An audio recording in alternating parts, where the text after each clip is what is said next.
Now, headlines like May's bolt from the blue were splashed across British media when UK Prime Minister Theresa May, out of the blue, announced she wanted elections meant for 2020 to be moved up to this coming June. Now, following yesterday's British Parliament's approval of her proposal, polls show that she's on course to a landslide in the election that she has called for. To try and make sense of why these early elections were called, we're joined in studio by Daryl Glaser. He is the Associate Professor of Political Studies at Wits University. Prof, thanks for coming in. Good to see you. It's a pleasure. All right, so, I mean, this is just something completely out of the blue. I mean, as we mentioned in the introduction. Did anyone see this coming? No, in fact, Theresa May had indicated that earlier that she was not in favour of early elections. And during the last coalition government, legislation was introduced to actually make it more difficult for a Prime Minister to call early elections. Legislation was introduced to try and introduce the idea of fixed terms, but this could be overridden with 2/3 majority in Parliament. And of course, the opposition parties didn't want to look like they were running scared. So even though the Labour Party stands to lose heavily in this election, it still voted in favour of the early election because it wanted to look as though it had the courage to face Theresa May. I think it was a brilliant political manoeuvre, despite the fact that it's an about turn on her part. She trapped the opposition parties into supporting a move that's going to deliver a huge majority to the Conservative Party in 50 days' time. So, I mean, if we look at these, if we look at this, 522 of the 650 MPs voted in favour of this election. So, I mean, that's overwhelming. They needed 2/3. That's way above 2/3, which is a great thing. But let's play a little bit of devil's advocate here, because as much as many people, if we take the US elections into account, thought that this was a shoo-in for Hillary Clinton, there was no way Donald Trump was going to win. And then, when it came to the crunch, Donald Trump took it. But are they putting themselves out there in risk of perhaps losing a lot of the votes? Look, as you've implied, we've been in a world of huge political surprises. So I suppose anything could happen. I personally think that a victory for Jeremy Corbyn's Labour Party is very unlikely.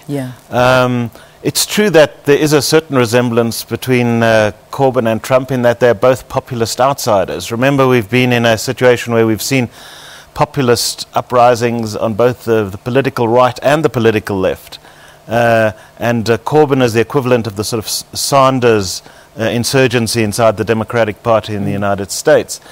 But it has to be said that most of the political surprises in recent times have favoured the right rather than the left. If you like, the political right has been better able to take advantage of the current discontent with political elites. And I can't see Corbyn overcoming the huge gap in public credibility that he faces.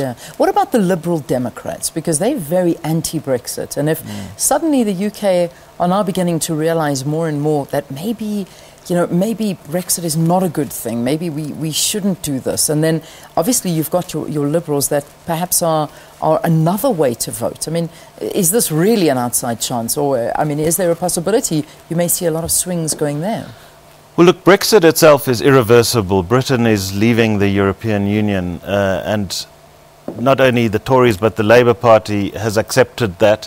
The issue at the moment is the terms of the exit from the European Union. The controversy is over the so-called hard Brexit, whether Britain is going to try and leave altogether or still retain some tenuous links. And what the Liberal Democrats are going to try and do is play to the desire on the part of many people in Britain to still remain associated with the European Union in some sense. So yes, there's a lot of, the country was split down the middle, and there's going to be a lot of sentiment in favour of retaining good relations with Europe, and the Liberal Democrats are going to be the party best positioned to take advantage of that sentiment. Just clarify for us, why is she doing this? Obviously, we know Brexit's going on. They're not even halfway through their term. Talking about the Conservatives, it's come out of the blue. Why is she doing this? Well, the official reason is that she wants a country that's united behind her, or at least she wants a strong hand as she goes into negotiations with the European Union about the terms of Brexit. The reality, I think, is political opportunism. Basically, she's very far ahead in the polls. She doesn't know that she's going to be equally far ahead in the polls in 2 or 3 years' time. This is the moment to strike politically and to secure a very big Conservative majority and cement her place as a very significant figure in British political history. Yeah, and cement another 5 years from yes. After the elections. Just as we, well, I've got 2 questions actually. A Scottish referendum is also taking place because they want independence. I mean, or they're thinking they want independence from Britain. But now, what's going to happen there? Because this is obviously going to put a bit of a damper on them, as well as Ireland.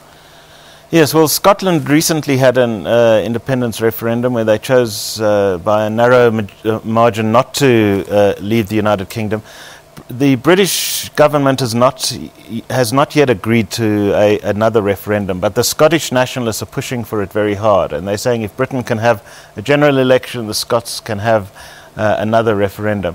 Look, nothing is going to happen imminently, but this pressure is not going to go away. The Scots are very discontented about the fact that Britain is leaving the EU, and the Scottish National Party is going to continue to push for a referendum. So Brexit could still have the consequence of leading to the breakup of the United Kingdom. Yeah, that could be a very interesting thing to watch. And then just finally, I mean, we've got the 3 major powers in Europe going into elections: France, Germany, and now Britain.